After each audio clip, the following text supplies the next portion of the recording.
Hey there, welcome to Board Gems. Around this time last year, I put out a bunch of videos with answers, my answers to questions that I received. I did 3 episodes last year. The third one took place while I was at a friend's cottage, and I visited that cottage again this year with the intention of recording a video. I didn't get to it, I wasn't there as long as I was the previous year, but it occurred to me that I never finished the Q&A. I still have a handful of questions that I never answered. So that's an oversight. Let's finish that. This is the 4th of 4 Q&As. And I'll do Q&As again, who knows, another few years' time. Most intriguing gem. In terms of the game that I have not played, but I'm kind of most intrigued by, is a game called Via Romana. This is a late game by Goldsieber. I've covered a bunch of Goldsieber games in the past, like most recently Medieval Merchant, and they're in this really fairly sizable long box format. Before they kind of stopped making games, before they stopped being like a notable publisher, they had a few in this kind of Ticket to Ride size box, which is a little bit thinner. Via Romana is interesting to me because it looks like kind of a simpler version of Hansa Teutonica. At least when you look at pictures, that's the vibe I get from it. So I'm very curious about this one, but I've not had a chance to play it yet. You know, licensed games are becoming better now. So I, happen to enjoy Horrified and Jaws, like these Prospero Hall games. I wanted to try Pan Am, and I had it briefly before, and I ended up trading it away before actually playing it, which is dumb. But I would like to play that.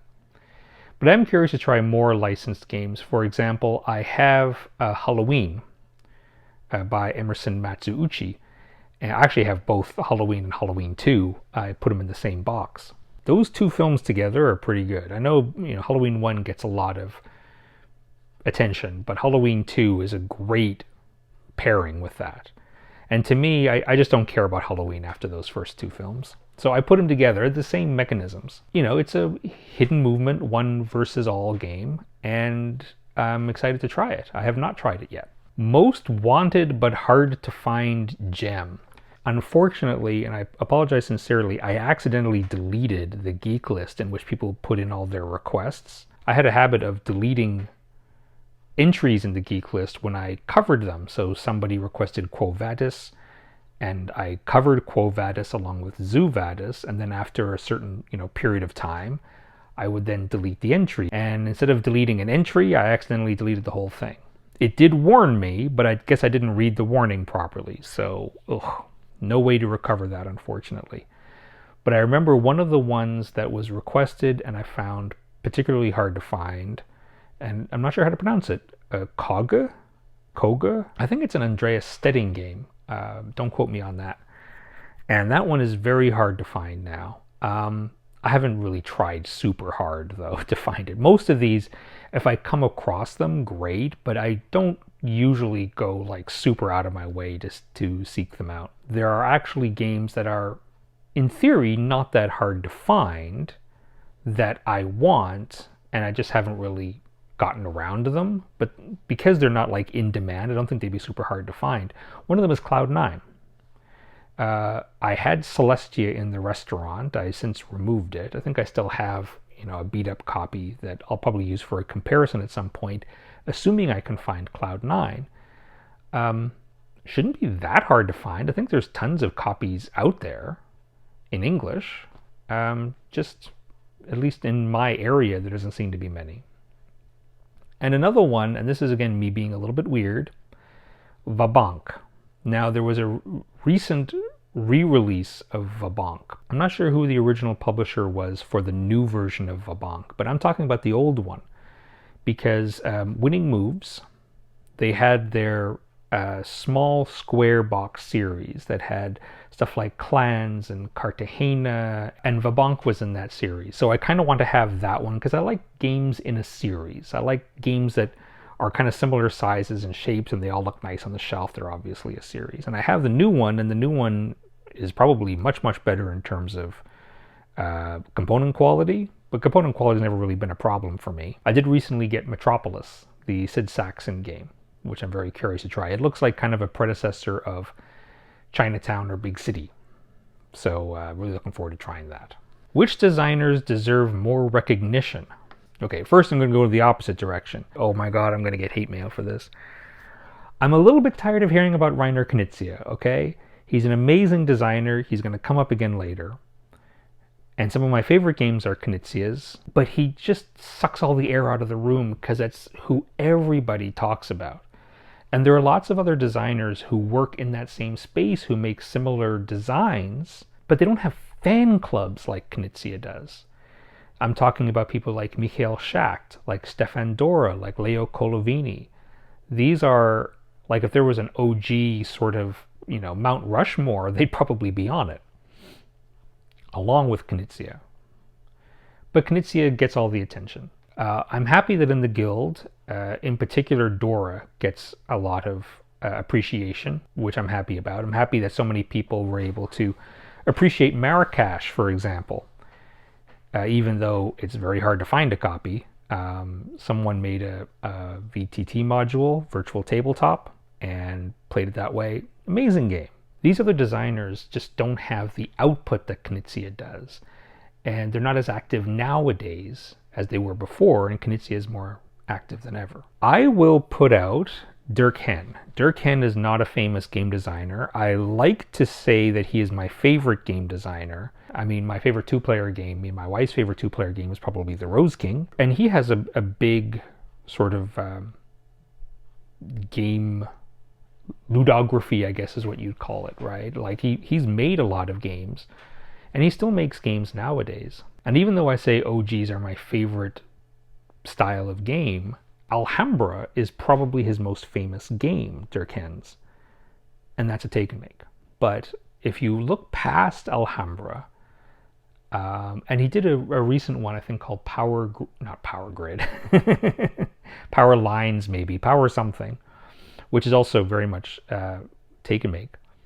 But if you look at many of his designs, they are that OG style. So he's done Timbuktu, Wallenstein, Shogun. I've had one on my shelf forever called Neptune, which I would like to try. There is literally nothing about Neptune that would like jump out at you. It's like, oh my god, I have to try that. But it just from reading the rules and looking at it, it's like, oh yeah, this is my kind of thing. But he doesn't get much recognition. Metro is another one of his famous ones. So I would like to see Dirk Henn get more recognition personally. Which designer do you wish was still creating games today, and why? Well, the why would be just, I like their style of games. Obviously, like, I would love to see what Alex Randolph would do if he had continued to make games, because I just felt like he peaked a little early in terms of making the style of game that I liked. When Alex Randolph was most prolific, the hobby was really, like, I'm talking about like in the 70s and 80s, maybe early 80s. The trend among hobby sort of publishers was making abstracts, or at least something close to abstracts. We might call them like a missing link between abstracts and OGs. There are some designers who work in this. You could argue Leo Colovini is one of them, and he was actually the sort of pupil of Alex Randolph. But like Reinhold Vettisch, he worked in this space too. Very abstract feel, but generally not like a two-player game. It's more like, a four-player game or something. And Knizia has made games like this too, like Konik is an example of that. Very abstract, very sort of basic rules, and might be just a little too basic for the modern hobbyist. But you can see the DNA in more modern games. Like, it really is sort of a missing link between abstract games and what we now are calling OGs. But Alex Randolph's late games, like I'm thinking in particular of Big Shot, which I think came out in the early 90s. So this would have been very late in his career before his passing. It's great. I love Big Shot. And I would just love to see what else he designed had he been able to keep going for longer. Anyway, another designer I want to mention because he's still around, but not in the board game space. Marcel-André Casasola-Merkel. He made some. His output was never really big, but he has made some amazing games like Attica, aka US Telegraph, which I've covered, Tuluva, which I will definitely cover at some point. But he hasn't worked in the board game space in a long time. He's since moved on. He makes app games, and has had some success at them too. I think his apps have won awards, and so he's still a great game designer. He just doesn't design board games anymore. So obviously, I would love for him to return to his original life as a board game designer and see what else is in that head of his. If you could only pick one OG designer, who would you be most happy to play their games for the rest of your life, and why? Well, I told you Knizia was going to come back later in this video. Look, earlier in the video, I gently pooped on Reiner Knizia because I love Reiner Knizia. I love a lot of the games he makes. He's an amazing game designer. I just don't like how he gets outsized attention. And he gets outsized attention because he just makes so many games. People like Leo Colovini and Stefan Dorr and that, they can't keep up with that level of output. So I always get a little tired of what would have been considered like an OG style game to be instead kind of called a, Knizia style game. It's like, But I have to admit, if I could pick one designer and just play their games for the rest of my life, yeah, it's going to be Reiner Knizia, just because his output is so huge. I could, if I'm bored of games, I could go out and I could easily find another, 5 or 10 Knizias that I don't own and haven't played yet, and still be perfectly content for the rest of my life only playing those. Which game do you most want to see on virtual.io and play with the guild has not been implemented yet? This is specifically virtual tabletop.io. So one lovely thing that has not come out of the guild, but the guild has really helped with it, is we're seeing a lot more people designing. I say designing, I don't mean designing the mechanisms, but they're making implementations, they are coding implementations of some absolutely fantastic games, especially OGs, not exclusively, but a lot of them are OGs. So the guild has, I think, done a really great thing in helping promote these games and a way to play them. Because honestly, like, how are you going to play Marrakesh if you don't own a copy, don't know anyone who owns a copy? There's not going to be any attempt really to put it on, something like Board Game Arena, that sort of real-time auction game. And yes, by the way, I know that Dora published alternate rules that are simultaneous auction, presumably so that it's easier to get an online implementation done. But anyway, the original one was, keep going around. What do they call that in English auction? Keep going around until, everybody drops out but one, and then they get it. These things don't work asynchronously, so you wouldn't want to play on something like yukata.de. But, on Discord, via Discord, and via virtualtabletop.io, these games are great. So if you go into the public library of virtualtabletop.io, you see tons of great games OG Hall of Famers like Chinatown and Samurai, and some other great ones like Orongo, and oh my goodness, so many. I made one too for Big Shot, and I wanted to do more. I got busy, unfortunately, so I wanted to make one for Lifeboats. Lifeboats would be great to play live, and it'd be easy to make a bare bones virtual tabletop implementation. But I wanted to take the opportunity to, learn some of the ins and outs of the platform, because it's a very powerful platform. And I used to program. I used to be a coder.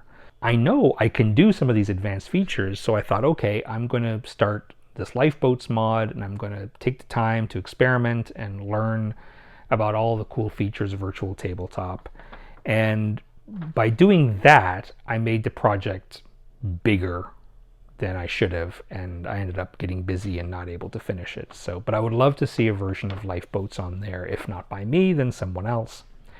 Another game by the same designer, which I would love to try, is a game called Flusspiraten.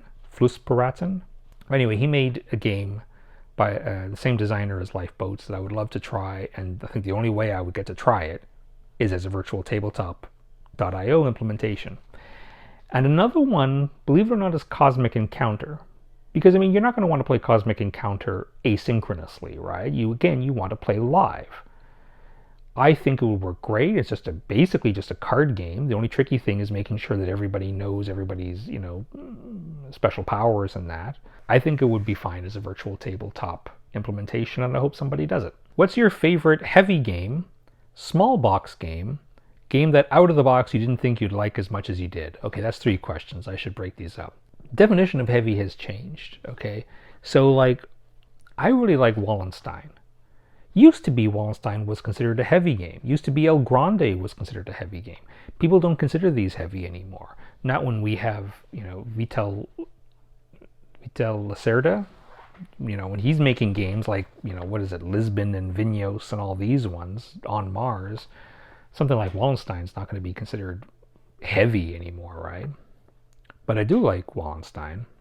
I like the heaviness to come from the player interactions, not from learning the rules, right? So when you have something like Wallenstein, there is a Dirk game.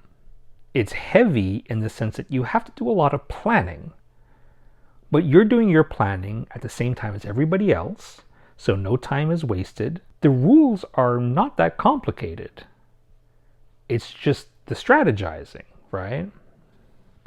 So that's the type of heavy game that I like. I have been known to organize games of Die Macher. There is a new version of Die Macher from Spielworks. They shortened the game.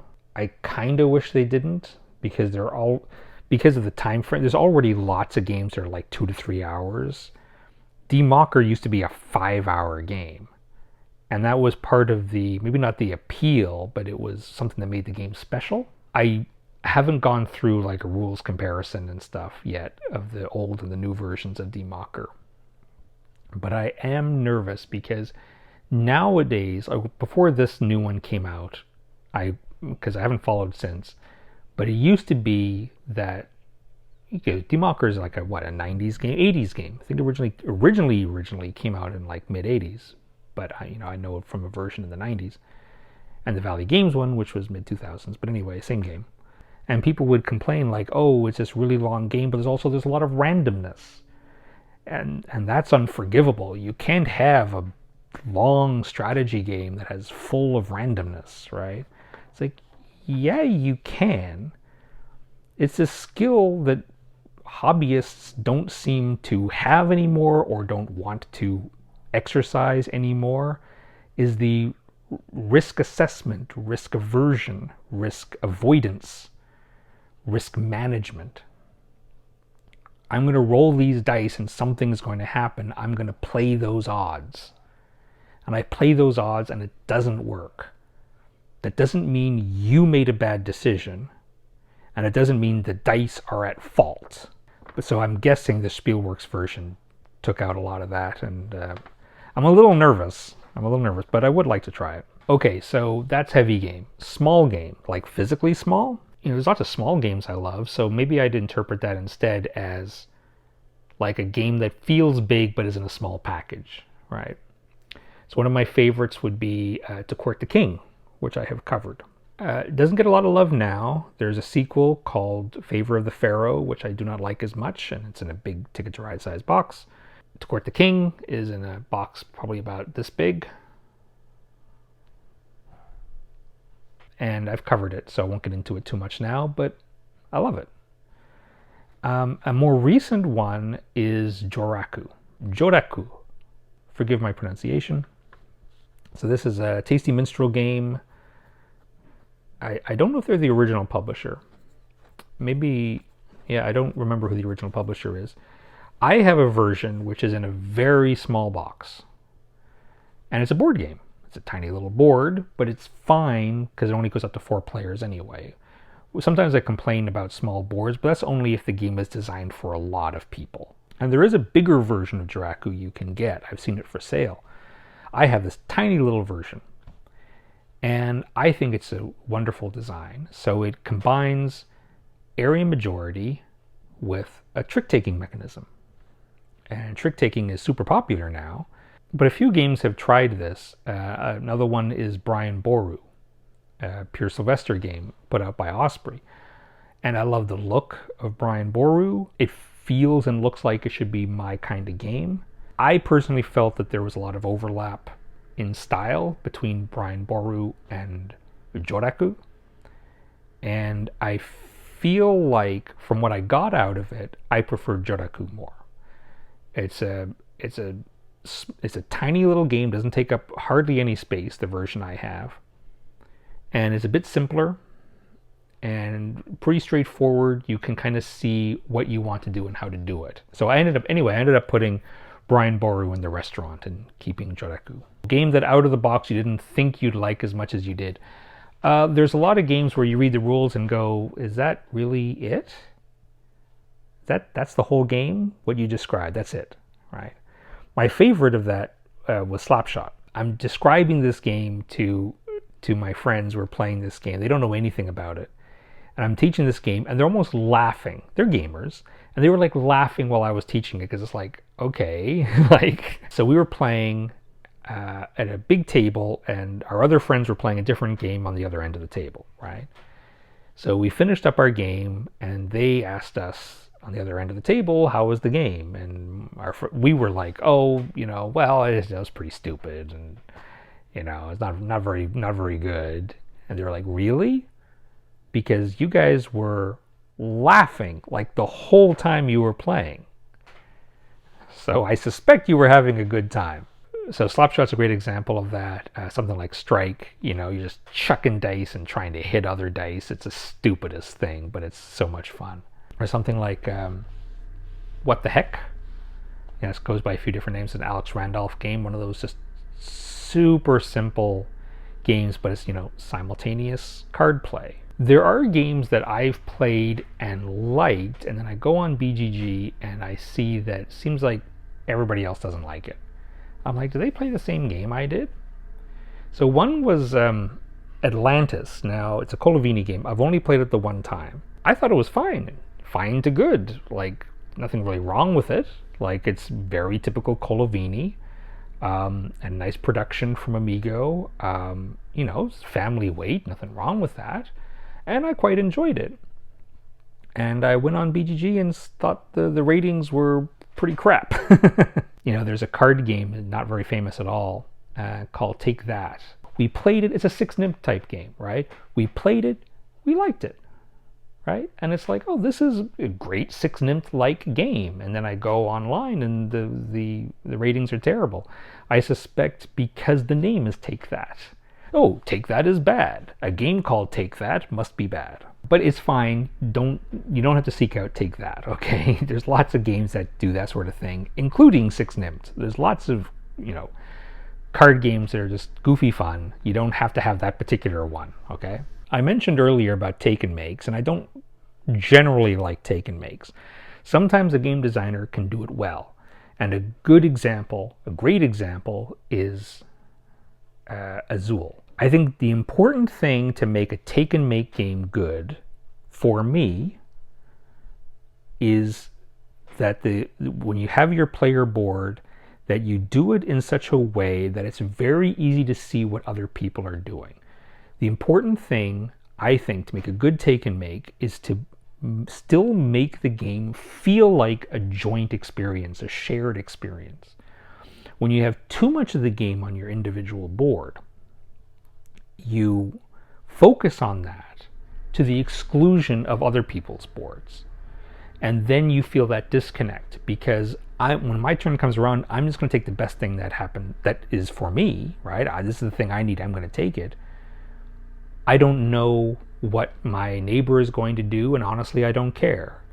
Certainly 2 turns away, I have no idea what they're going to do, and I can barely see what's on their board because it's full of tiny little tokens or something. So ideally, an ideal take and make game is something like Azul, where, you know, the puzzle is not that complicated, like in the sense that like their player board is not complicated such that you can see the state of everybody's boards and it's visible. Like with Azul, you get these big plastic tokens and it's very easy to read other people's boards. And so it's very easy to play, not just to help yourself, but to, you know, just to hurt the next players a little bit. Like, you know, if I do this move, this is good for me. If I do this move, this is also good for me. But it really screws over the next player who is hoping to have that, right? So I'm going to have that, and maybe they say bad words at me, and we have a laugh about it, right? Azul is a great example. So I was curious, what else was next move going to do? You know, after this, after Azul, what was the next game in their series? And the game was called Reef. This is by Emerson Matsuuchi, who I wouldn't go so far as to call them an OG game designer, but they have done some OG adjacent stuff. Foundations of Rome and of Metropolis, great modern OG. And I mentioned Halloween earlier. I was a little bit skeptical going into Reef, but to me, a lot like Azul, in that it is very easy to read the board state of other players. The central play is basic, but still interesting.